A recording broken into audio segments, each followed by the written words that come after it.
All right, so here we are again with you. This is Monday, and Monday belongs to hypnosis. This is the way we have set it up, and this is what we enjoy the most. Talking to our preferred hypnotherapist in the International Association of Alternative and Ancient Medicine, IAAAM. We welcome you, and Maria-Pilar González is with us again. Hello, Maria-Pilar. How are you? Hi, good. Happy Monday. And it's always a pleasure to share and get into these topics for at least a half an hour. So how does Monday start with a hypnotherapist? Usually setting up or finding all the appointments that you have and figuring out how to solve people's lives in a way. Yeah. Well, hypnosis, it's a fun way. It's interesting because I approach each session. I allow, or rather the client is the one that leads the session into wherever we need to go. I mean, we usually start up the session reviewing a little bit, what happened last week, since last week, the experiences the person had throughout the week, realizations, thoughts, ideas, what changed.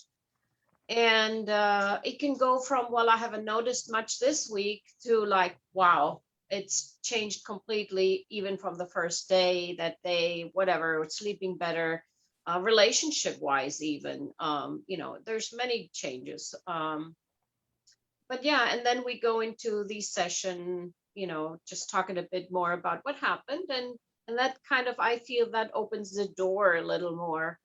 And then we go into the hypnosis part of the session. Mm-hmm. So how often is the topic of past life regression show up? Like, is it something that is going to happen every time, with every client, or it's not necessarily so that people are going to request or see the need to look furthermore the origins or of their conditions? Is it a must to have our past life regression or not? No, not at all. It seems that many people believe that if you go to do hypnosis, that's what it is. It's got to be it's all about past life regression. And the truth is, it is not, because oftentimes, as I say, we have enough to fix from this life to begin with. So we don't always have to go in the past life. But it is possible, and some people may need to regress more than once. Some people don't do at all, because the issue that is presenting may be one thing, and the source could be just mostly because of, since birth in this life, for example, whether at birth or just in the womb or after birth, throughout this life. So the regression theory, and I often have to explain this because I get a call and say, hey, I'd like to do a regression. And I'm like, okay, I do that, but why? And once we speak about it, I realize that the person really, what they want is do hypnosis, but I have to explain that it may or may not go into a past life regression. But the client, once here and we dive into the issue, the client is the one that determines, once we're in the session, in the already hypnosis, that dives into the origin, and whether the origin is in this lifetime or past life. Again, that's happens as the client opens up. But would you, as a therapist, see a need and you would manifest it to the person, like, we need to go this way? Do you feel that it's your responsibility to present this option to the client? Well, I always do explain that, because someone who's not familiar with hypnosis, they may have no idea. I mean, most people, and I say most people, are only aware of, what they see on television, in movies, in programs of some sort. And that's obviously not quite the reality of what hypnosis is. You really can't control anyone who wants not to be controlled, basically, and who wants to be controlled. So that's one of the, paradigms we need to clear up. So as far as what the options are, that is obviously up to the client and where the need needs to go. But the important thing is, I explained that at the beginning of the session. Look, sometimes we need to do a regression. Sometimes we just do reflection. Sometimes we just need affirmations and suggestions and visualizations of new situations. Sometimes the regression has to happen, but it is all depending on where we go. It's also, and we've talked about this, I also explained to the client that sometimes we have attached energies, and we need to clarify that too. And what type of energies do you refer to, like when you say attached? Yeah, well, the attached energies are beings that have passed away. And once the person has passed away, obviously the body has passed, but the energy, the soul of the person may be stuck here in this world. And they may be there because they want to take care of this person. It's a loved one. It could be a parent. It could be a child. It could be someone who passed away really quickly in accident and doesn't realize that they have passed. And that energy can be attached to someone. And if that is attached to someone, it kind of sucks energy away. It confuses the person because sometimes their thoughts are different. So there's a lot of different things that could be happening. So, I've been doing this for quite a few years, and I used to check here and there. But I realized that sometimes I've done a session, 2 sessions. By the third, the person is doing quite well for like quite a few days. And then when they come back, it's like, well, I was great 1, 2, 3 days. By the 4th day, it all went down the drain. And that's when I realized, I check about energies, and that's what it was. So the person is improving, but the energy is there, backs up a little, and then boom, starts creating problems again. So now I kind of always do it straight forward from the second session on, and I explain to the client, because hey, if I take this away and this energy can go in peace, then we have a new clean slate to work with, and then what we're doing here truly works. It's really quite amazing. So it seems to me that we are always carrying around these energies with us, and as long as we are not bothering them or touching their sensitivity, or they are fine, it's like we're all together living happily. And until somebody like you comes and try to find the origin, the source of that problems, and to realize that it's that energy, that might become a problem, and you need to address that. And until it's finally released and cleared. Mm-hmm. Is that something that would apply to most of your clients or anyone who goes to see you? Well, it's not that it's stirred up. It's just we often get used to having that energy, and we think it's part of us. Suddenly, you want to go do certain things, and then you back off, and it's like, wow. And I've had literally people tell me, sometimes I feel like it's not me, and that's a total giveaway. Because when you are not you, then that's when that energy is kind of stepping more forward, so to say. But it's not that we stir it up, rather we identify it and help it go away, because usually those energies, again, they don't mean any harm. These are not in any way entities who want to harm, but rather, they're stuck, and they really want to, literally, they want to go and be at peace as well. They just don't know how anymore. They kind of, now it's like, okay, how do I go?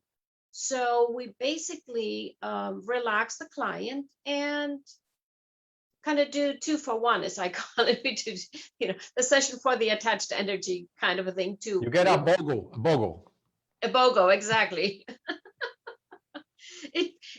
I laugh about it. 2 entities for the price of 1. Yes, exactly. And when I explain it to clients, sometimes it's like, what? And once I explain it and they realize it, they're like, wow. And it can go, it's very interesting because some people notice simply an energy lifting from them, but they have not much of an engagement, but because the person is relaxed and I ask them, you can actually, I ask the entity to connect through the person sitting here. And sometimes all I get is a nod, yes or no. Now the client afterwards doesn't know he or she was actually nodding or shaking their heads, the yes or no. They have no idea. Other times the person can literally, they tell me it's a woman, it's a man, it's a child, it's this, it's that, and they are totally aware of who it is, what's going on, the worry, how they passed, that they want to leave. It can be very specific. I can have a complete conversation through the person that's sitting here, telling me I am so and so and I need to go. I don't know why. I'm afraid.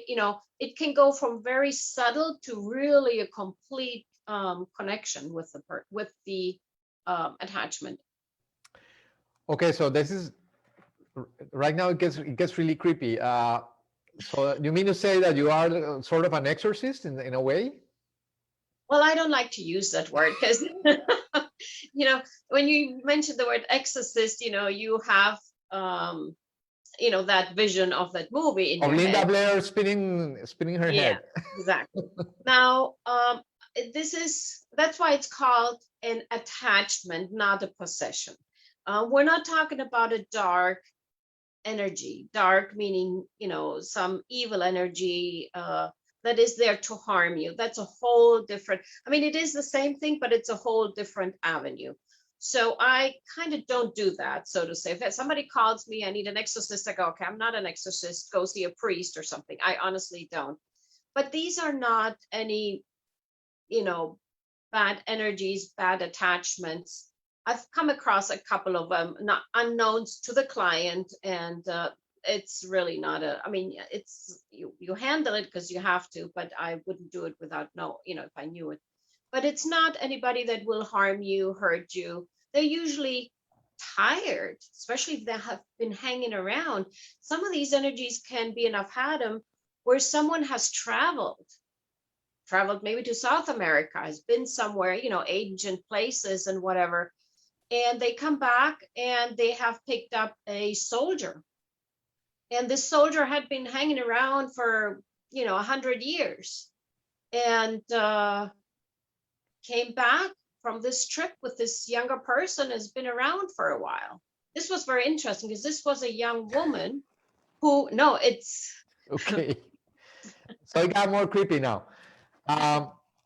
We intended to talk about past life regression, but it sort of took another turn more to the external entities or alien entities in a way, maybe just to clarify, okay, do these energies, would they travel with you even in a past lifetime, or this is something, a phenomenon you see like in the current incarnation? Or can we say that we could be carrying from life to life, lifetime to lifetime, something like this, of this sort? To be quite honest, I think usually it's from this lifetime, but sometimes when I begin a session, there's kind of like a fine line where it's kind of like not sure for a while, is this a past life that is now aware we're working on, or is it an attachment? And you raise a very good question, because it just depends on how the person, how should I say, how susceptible is, or not just susceptible, but how the person presents itself. It's more me happening, or it's someone else that I'm seeing that this is happening to. sometimes it looks like it's an attached entity. And then as we get into the conversation that's going on, it really is more of a past life that the person still very clearly identifies with. So it can, I mean, really, you posted a really good question, because sometimes even I am sitting there and I'm like, okay, I'm not sure what this is, but let's go on. Yeah, to me, it's more like it isn't really about black or white. No, it's not really like that. There's not a fine, I mean, there could be a fine line. I just remember that something I just read from Tesla. He used to say that the universe is frequency, energy, and vibration. So we can just feel everything is connected. Sometimes it would have its own, like it's got its own life, sort of saying, its own energy or its own conscience. But at the end, we're all connected, no? Yes. I guess the goal here is to be able to get rid of anything that is unwanted, no, that is not serving you. Exactly. I suppose I think we agree in that. This is what we're looking for, no? If it's not serving you, if it's not helping you to achieve your purpose, then you gotta get rid of it.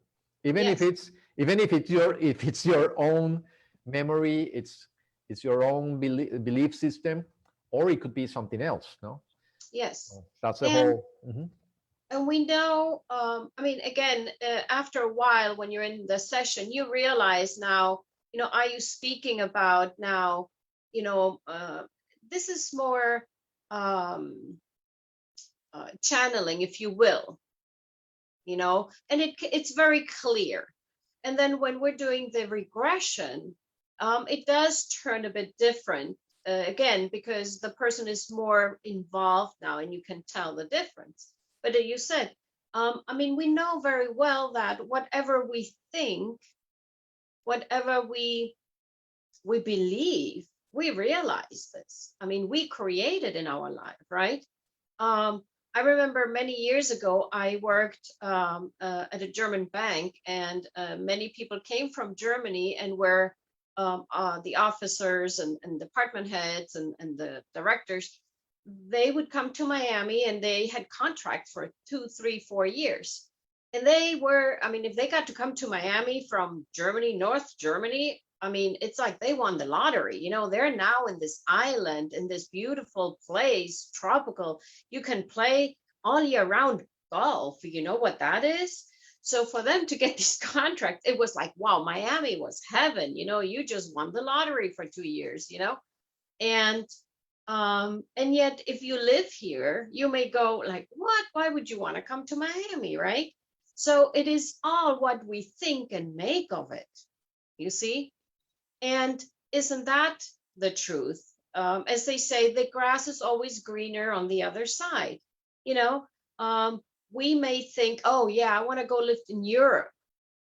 Well, I remember sitting one time in Paris in a beautiful plaza, having a coffee in a cafe outside. And my husband is like, wow, can you imagine living here? It was in the Place de la Sorbonne. And we're watching, the people go, isn't this beautiful? We could live here in one of these apartments, smack middle in Paris. And I'm like, yeah. And I'm watching this lady who went apparently shopping, grocery shopping.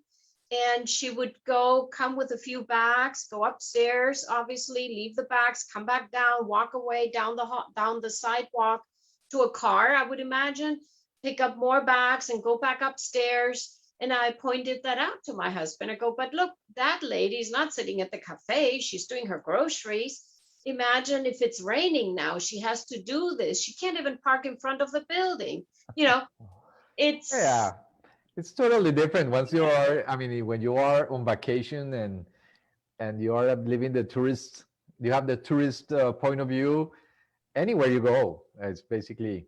But think how we create it, though, right? I mean, you see what you want to see, and then you create that life, And I think when we do hypnosis, we can actually realize that and we can take a look at what we have created in our life and what we want or what we don't want. And we can make that change when we realize it, how we create it. We can create our own anger, our own demons. And then once we realize it, that we create those, then we can undo them. Whether we created them in another life or here. But we're the ones that can let go of those demons. Only us, because we created them. So we are, from listening to you, I get to this conclusion. We are the masters of our life, the current one, the past one. We decide what to keep, no? Exactly. What to dispose, basically, and we decide what's going to happen after that, no? And in a way, so it's amazing just to be able to understand that the journey of the soul has many chapters, and each one of them could be a lifetime. Well, that gives us another perspective on what this is all about, no? And especially with you that understand this, has this vision, because I assume that not all hypnotherapists have this vision, no? They might, some of them could be very, very clinical, very rational about it, no? Yeah. So the advantage with you is that you give this therapy a holistic view, like a broader view, right? I like to say that I work the clinical, if you will, but I work also then the spiritual. And sometimes sessions just evolve around suggestions, visualizations, affirmations, and things like that, more clinical, if you will. Some clients just relax and don't engage much in conversation. They hear me, but it's almost like they don't engage, and that's fine. To me, that means this person is not ready to dive deeper, to engage more and go to see, visualize, and so forth. I just have to work really good with the suggestions, visualizing, letting go, and giving them that. Maybe after a certain amount of sessions, they may open up more. But sometimes that's all this soul is ready for. And that's fine. That's fine. The way I see it, it's like that's what needs to be, and that's fine. Mm-hmm. Yeah, each case is different, because we were getting this question earlier. How many therapies are necessary? It's up to, I mean, you are the one who, basically both of you, client and therapist, will decide. No, it all depends on I mean, it's individually case, the yeah, situation. because it depends on why the person has come, what we have to resolve. Two is how the person opens up, how they work through the hypnosis sessions. I do explain, I don't have a magic wand. The work is all you. I guide you. So, I mean, if you want to quit smoking, that's an obvious, that just takes a couple of sessions, 2-3 sessions. And that's like, I do that in a package. So if you will, if it's very specific about a fear, that could be just 2 sessions. That's easy. But when we go into something a little more relationships or emotional anxiety and stress, again, that depends. That can really vary, 3, 4, 5 sessions. Some people lovingly do more because they want to. They know that they have to work on a lot and are completely open for that. Okay, so we hope this will clarify a little bit more all the concept on past life regression. Before starting, we were just saying is thinking on the title, no? Is past life regression, is hypnosis the best way? And you said, well, to me, it's like the only known way to reach those places in the back of our mind, of our memory, and why not of our soul, no? So we certainly appreciate your time, Maria-Pilar. Maria-Pilar González is located in 8603 South Dixie Highway. That's in Pinecrest, Florida, 33156. The name of the institute is Beacon Hypnotherapy. And the number to call is 305-595-1699. Anything, just check out her website. No, it's beaconhypnotherapy.com. And you can also reach for the International Association of Alternative and Ancient Medicine. Well, you will find all the information on Maria-Pilar. It's certainly another great moment.